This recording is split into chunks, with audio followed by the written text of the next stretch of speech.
We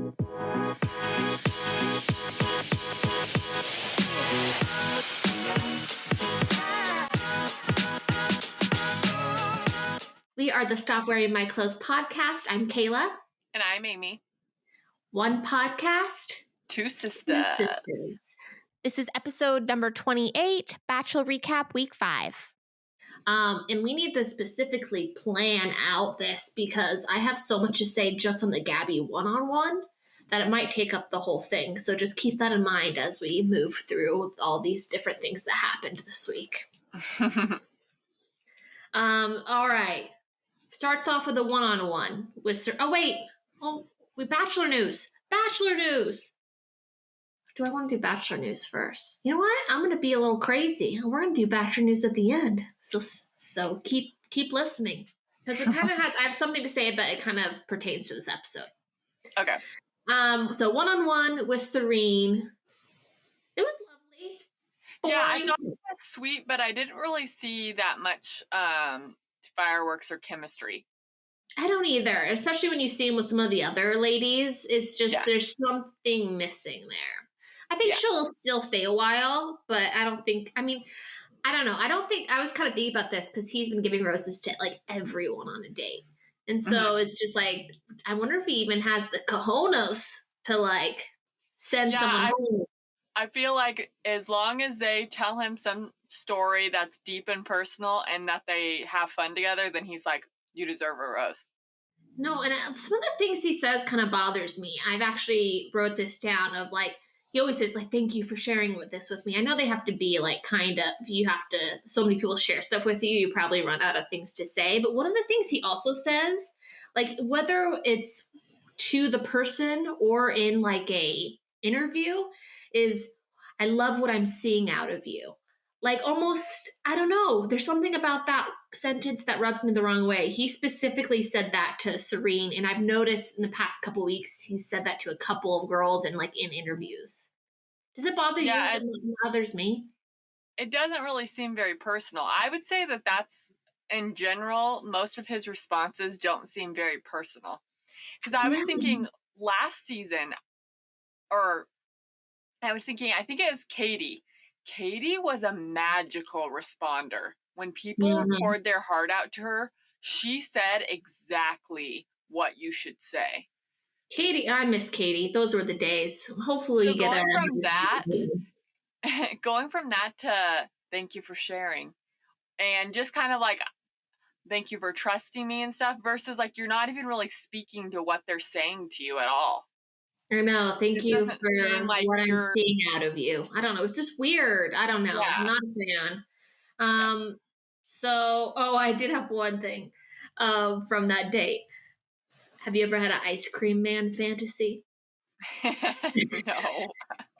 But I did love that he was like, what sounds good besides me, or whatever he said. Yeah. I thought that was actually cute. Funny. When he's goofy, he's funny. I'll go more on that on the Gabby one-on-one. I have so much to say. I'm exploding. All right. And then we have the cocktail party because it's been so weird the past, 5 seasons. They do things all in different orders now. But cocktail party, he went and addressed the group and then talked to the winning group and then talked to Shanae. Just Shanae's apology. I was like, I believed her. I actually was like, okay, maybe this is like finally we're at the point in the season where it's like going to be drama free. She's just going to try to let it go. And then I'm not sorry to those bitches or whatever she said. I'm like, what? See, I saw through it immediately, but I recognized how good it was. And I'm like, this woman is a psychopath. Someone who she does actually deserve an Oscar. Someone who can just turn that on so fast, she could use these talents to good use. She could be doing so much in the world. She's a talented woman. Well, I don't understand her goal, truly. Is it like, does she just want to be popular and want to go on Bachelor in Paradise and want the fame of it? Or you think that's it? Yeah, I mean, sure, she's in that bubble and she likes Clayton or whatever, but I mean, she's even made comments before of just like, I'm a blonde bombshell. I can get anyone I want. And Clayton's one of those people. You know, I don't know. It's not very, it would be this way no matter who the Bachelor was. Yeah, I just have been confused about it because I'm like, you realize all of these people are going to watch this. What do you think is going to happen to you? It's crazy. And I cannot wait for the woman tell all. I know. It's going to be on another level because I almost feel like Clayton should have waited to even do. I know he did his kind of like tweet apology and he didn't know. I'll go on more about this, that he didn't know what was going on or whatever. But like, I kind of lost my train of thought, but he should have waited for that. And then still, plus, they knew. She told him about the statue, and he still kept her. I know. She just played her apology out really well. She just, like, fell on her sword, because she was quiet. That was the most quiet I have ever seen her. No, she was thinking, what am I going to say? Yeah. What am I going to say? I think I'm going to respect her a little bit. Is that weird? Yes. Like, I just feel like the level, like, I think she's really laying the groundwork to be one of the best Bachelor villains of all time. I also, like, it's just made me dislike Clayton more, though. Like, I want to like him, but at the same time, I'm like, you are truly an idiot. Because all of these girls, the sweet ones, the whatever ones, all of them are saying this, and you're just like, well, I want to find a reason to defend you. And he even says, it's getting really hard to defend these actions. Help me out, girlfriend. No, like, part of me is like, isn't he just really attracted to her? Me and Max talked about that last week. Or is it this weird producer thing we don't know about? Yeah, I know. Like, are they forcing it? Like, I don't think so. At this point, they normally send those people home already. And even like like I said, like, you know, the top runner girls are like saying every week that Clayton keeps Shanae, it makes me question our relationship. Cause like, okay, I don't want to be with someone who's attracted to that and is looking for that. If that's what you're looking for, it's not me. Yeah, and them saying like he doesn't realize how much is riding on this date. Mm-hmm. For sure. Okay, so Shanae's a psychopath. She has actual tears, and she stays. And everyone's freaking like out. Herpes, she just won't go away. That's what one of the girls said. Yep. And then they go to Toronto, which I thought was so funny. They like amped it up like, we're going international. And I was thinking like Paris, Rome. And it's like Toronto. Like, yeah, I've been to Toronto. It's a cool city, but I don't know. Look at all the fall foliage. Like, that's all they have to say about it. Yep. Let's see, what else? Let's just talk about Gabby, because my Lord, do I love that woman. If Clayton didn't fall in love with her on that date, I sure did. What I realize is like I identify as Gabby. You know, like the she, her pronouns, the he, him. I am a Gabby. And she is me. When she was rolling on the ground with that puppy on the sidewalk, I just had never felt so seen. Like, she is just amazing. And I also like how she brings that out in Clayton, too. It makes Clayton more likable. It makes him better to watch. And she's just so lovely. And I love her energy. It's just infectious. And I know that first of all, that green corset dress that she wore to dinner, mind blown. I already found it of where you can buy it. CB2, and I'm going to post it on an Instagram story. I might get it for my birthday. Legit thinking about it. And her story. So, I mean, you know, they all do like their story on their one-on-ones. I'm sure they have it somewhat planned even, you know, because you have to kind of, if you want to connect or open up. But hers was just so deep and so like real. Like I felt genuine and authentic. Like you could feel her feelings. Oh, because we've actually talked about in our episodes about our parents doing the best with what they had and stuff like. I know.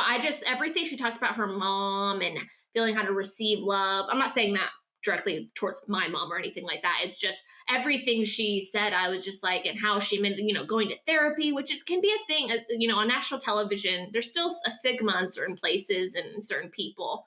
And I just thought it was amazing. And it was the first story this season that made me think, I know we've been saying, oh, she's for sure doing Bachelor in Paradise. There's a part of me now that think they're setting her up for The Bachelorette. and Nick try to think. Viall said that. Who said on that? Twitter. Nick Viall, or Viall, whatever, however you say it. I would not be surprised if we see Gabby as the next Bachelorette. I hope so. Like, try to imagine what she would be. No, I'm not even joking. I have goosebumps.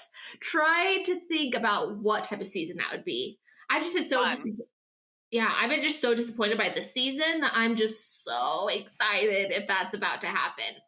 But I'm going to jump around, but we're going to come back. But so I even made a whole TikTok about this and how I think Gabby's going to be the Bachelorette, blah, blah, blah. But then I saw that sneak preview. Is Gabby the one? So I was like kind of afraid to post it because I'm like, is Gabby the one saying, he says, were you playing with me this whole time? I don't know. I know editing, but I thought I saw him say that, and I think I saw her.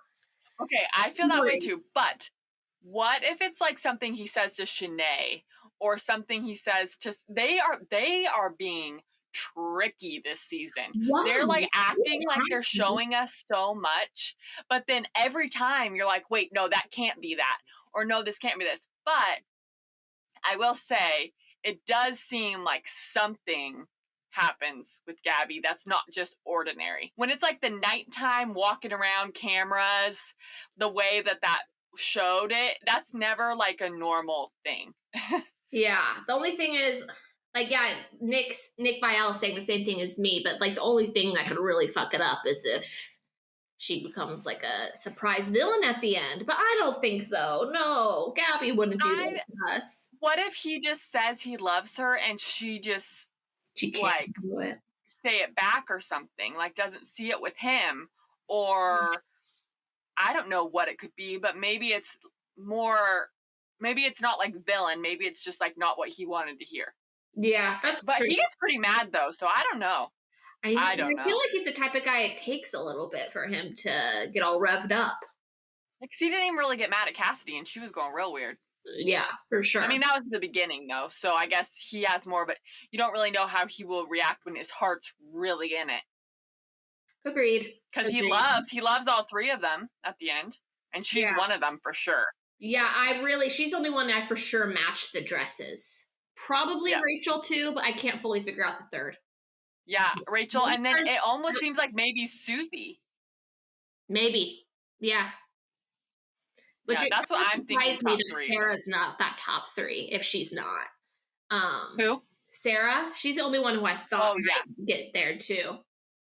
But yeah, it could be her. It could be her though, because it might be like either her or Rachel, because the hair I feel like or I guess Susie could be part of that too. I was actually surprised that it seemed like there's so much to say even just about that preview. But yeah, because Susie, to me, it seems like that's like kind of dwindling down right now, and that's how she's feeling. And so it surprised me if it really is showing them saying "I love you" to each other, which I think it did. I think it seemed like that at least. And like I want to say that's just really, really quick. We are not a spoiler podcast. Everything that we are saying are just things from us watching the preview and watching the episodes. We do not look up spoilers. Go. Yeah, if I saw a spoiler, I'd cry. I get so upset. I have found out, I will say, not this season at all, but I have often found out the winner at the end before I see it, because I accidentally open up Instagram 30 minutes before it's supposed to start Pacific Coast time or whatever, and New York already knows, and now I know too, and it makes me so mad. It's the worst feeling. I know that Katie and Blake did that happen to me, and then that must have been what it was. Yeah, and then one time, like, I was really into American Idol as a kid, and one of my friends spoiled the finale of who is the American Idol, and I didn't talk to him for a week. That's how serious I am about it. Yeah. But yeah, okay, let's go back, and then let's go back to the sneak preview, because I have more things to say. Okay. So we're on the group date. Yes, now. I loved the roast. It was so much fun. I was very surprised with the Sarah and Marina or whatever, That went a little too far. Why did we not talk? Like, why did no one talk about that? That was a little odd. I think what's been happening is those like little tiny dramas that happen throughout the seasons, they literally don't have time for because they're giving all of the screen time to Shanae. So who knows? Maybe they have a little bit of a tiff, but like it's just so little compared to the shitstorm that Shanae is. That we don't see those little things that maybe we did before. Like kind of even it also depends on who they're like trying to become Bachelor, who they want to have like a good rap after and edit after the season. Because it reminds me of like they knew on Nick Viall's season, they knew Vanessa was probably going to win. And then Vanessa and that they wanted Rachel to be Bachelorette. So they didn't want either of them to look bad. And they had drama on their season and they just did not show those scenes. And it acted like it wasn't even there because they wanted both of them to have a good edit. And it kind of put them, one or two of them, in bad light. That's interesting. Mm-hmm. Huh. So they really do pick and choose. If they've already decided it's Gabby, they will, no matter what she does, they will spin it. Or they will, make it that way. So anyone who gets a really bad edit, we know that they don't want anything to do with it. I will say, though, they obviously don't give a crap anymore, though, because again, Clayton's season, it's been okay, like, whatever, I've accepted it, but no one really wanted that.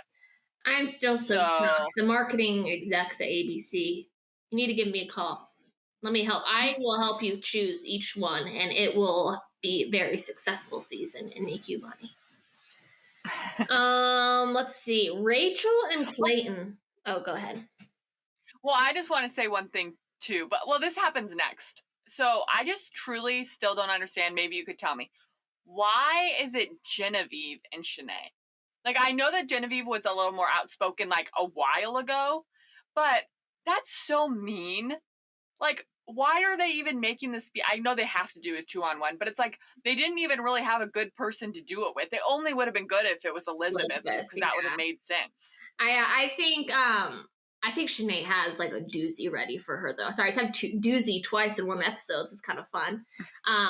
But I think Shanae's gonna play some serious games. Like in that preview, I actually can't wait. What the crap? If he's actually talking to Genevieve when he says, "Are you just some sort of actress?" I was like, "No, she's powerful." He's got his dinger in a twingle, twongle. I don't even know what to call it, but I think something's the only wrong. other person who has him in a trance is Rachel. That sexual chemistry, like you could like feel it off of the screen. She doesn't even let him finish his sentences. No. She's like, "I'm coming for you, man." My tongue in your mouth. Yeah. So and it was interesting last week. Mac's take on it as a guy. He like saw through her and like thinks that she's like there for the Bachelor edit, but I don't know. I'm not sure if I agree, but I don't disagree either. I'm sure it's TBD on Rachel. Yeah, but I mean, because she is very. I mean, girls can get that way right after the first date, especially on this show because it is so expedited. But she is very like, oh, our relationship is like everything. But all these girls are saying he is very good at making them all feel seen and heard. I don't know exactly what he's doing. They all say he has kind eyes too. Yeah.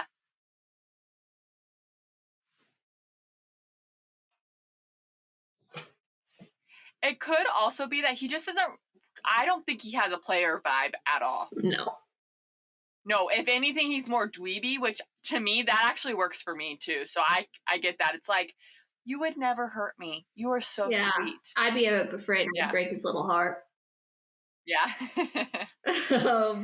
Let's see what else. Yeah, 2-on-1. Okay. Oh, go ahead.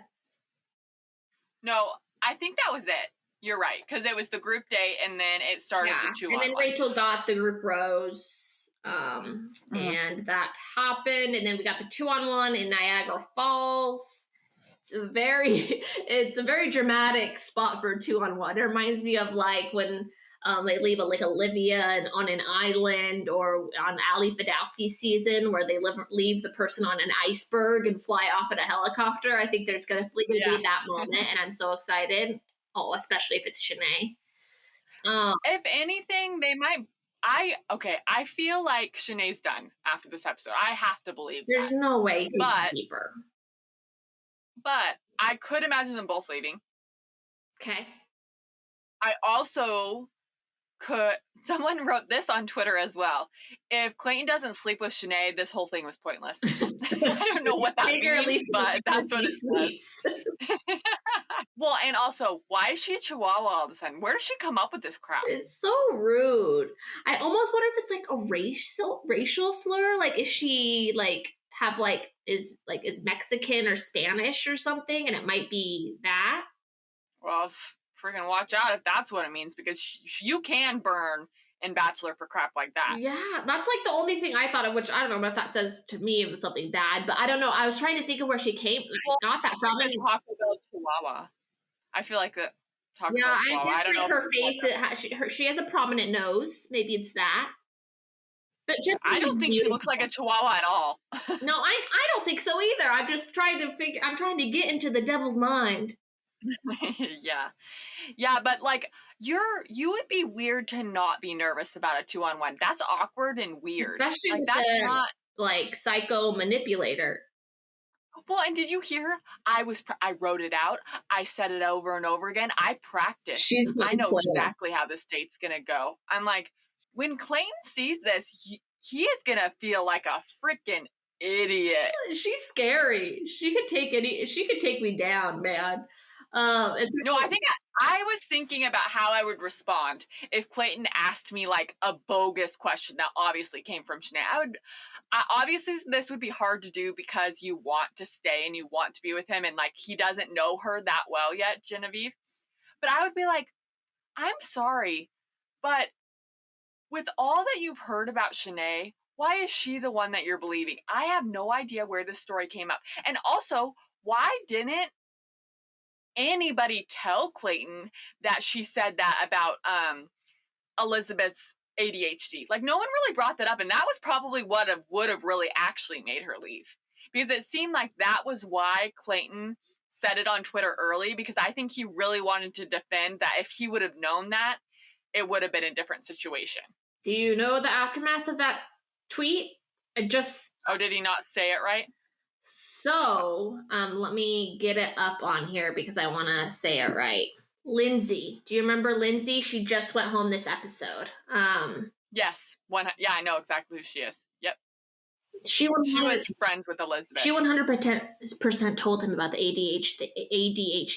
ADHD thing before Elizabeth left. He knew. And she has like this like viral TikTok now saying Clayton knew, and this is not an accurate statement. And two of the other girls who left with her are doing the exact same thing and saying we all. Why did he? So he did actually know and kept her anyway. So here's my question. There's two options for this. Just straight up an idiot and thought maybe the other girls would just forget, or I don't know. Or maybe it really is a producer thing and he just was not allowed to send her home yet. That's the only thing I could think of, because like he doesn't seem like a malicious guy or someone who'd be like okay with someone making fun of their mental health issues, you know? Like that's pretty like fucked up. Well, and I also feel like every time the girls said something to him, he really just this is another thing, I guess. In his head, he just downgraded it. Mm-hmm. So maybe now that he's actually watching it, he's like, I didn't realize exactly the extent, because even the girls didn't fully realize the exact extent. Sure. Because you remember what she was saying in those interviews? That made it 20 times worse. 20 times 100%. Worse. Because just what she said was never a good thing, but I could see how maybe she could weasel her way out of it somehow. Yeah. Yeah, so apparently all the eliminated girls are going after Clayton right now. So the women tell all. It's going to be a good one. I'm scared. I think it'll make up for the kind of snore of a season. Yeah, I'm actually scared. Sometimes I skip the like tell-alls. I know you're like, what? Why would you do that? But it stresses me out so bad. I cannot even handle some of the drama. I'm like, I don't even want to watch it. It's one of my favorite episodes. I figured. So the episode ends on a to be continued. So we didn't get to see who left on the 2-on-1. I really thought we were going to see it. I didn't see that one coming. But I thought we could end this episode the way Gabby ended the episode. Do you know how she ended it? I feel like I should, but no. She says, Shanae is a succubus. Oh, yes, I said it out loud right afterwards, and I laughed, and I'm like, Jared, I love this girl. I looked it up. Do you know what succubus means? Isn't it like suck the life out of, like a plant that sucks life? A female demon believed to have sexual intercourse with sleeping men. Okay, no, I had no idea. I was going off succulent, so no. So Gabby said it best. I guess my only ending is I am a little annoyed by the whole Teddy situation of he gave her the first impression rose and like she just does have a one-on-one and we never see them together. It's giving me Matt James season vibes with Abigail. So okay, but I think it's possible for more. I don't think she's one of the, it makes it seem like she's one that he says I love you to. I don't think that is true, but I do think they might have a one-on-one next week. Yeah, I just don't understand with these guys giving their first impression rose and then just like peacing out. Like, guys are idiots. It's nice knowing you. Yeah, Yeah, agreed. All right. Okay, so that was our recap episode. We have our recap episode again next week, coming out Wednesday, and then our relationship advice episode will be out later this month. If you haven't already, we have a Valentine's Day episode out a little early, all about getting engaged, and our husbands make an appearance. What do we need our fans? Do we have fans? I'm going to say fans. What do we need our fans to do to help support us, Amy? Give us a review on Apple Podcasts. That is number one. We would love that. And also follow us on TikTok, Instagram, Twitter, Facebook. Yes. Yeah, all of this stuff, everything. Sure. Yeah, and we're really hopping on TikTok and Instagram lately, so definitely be on there. Agreed. And then also, if you have any Bachelor hot takes or any relationship advice questions, be sure to email us at stopwearingmyclothespodcast@gmail.com. That's all for you guys. Have a wonderful rest of your week. Bye.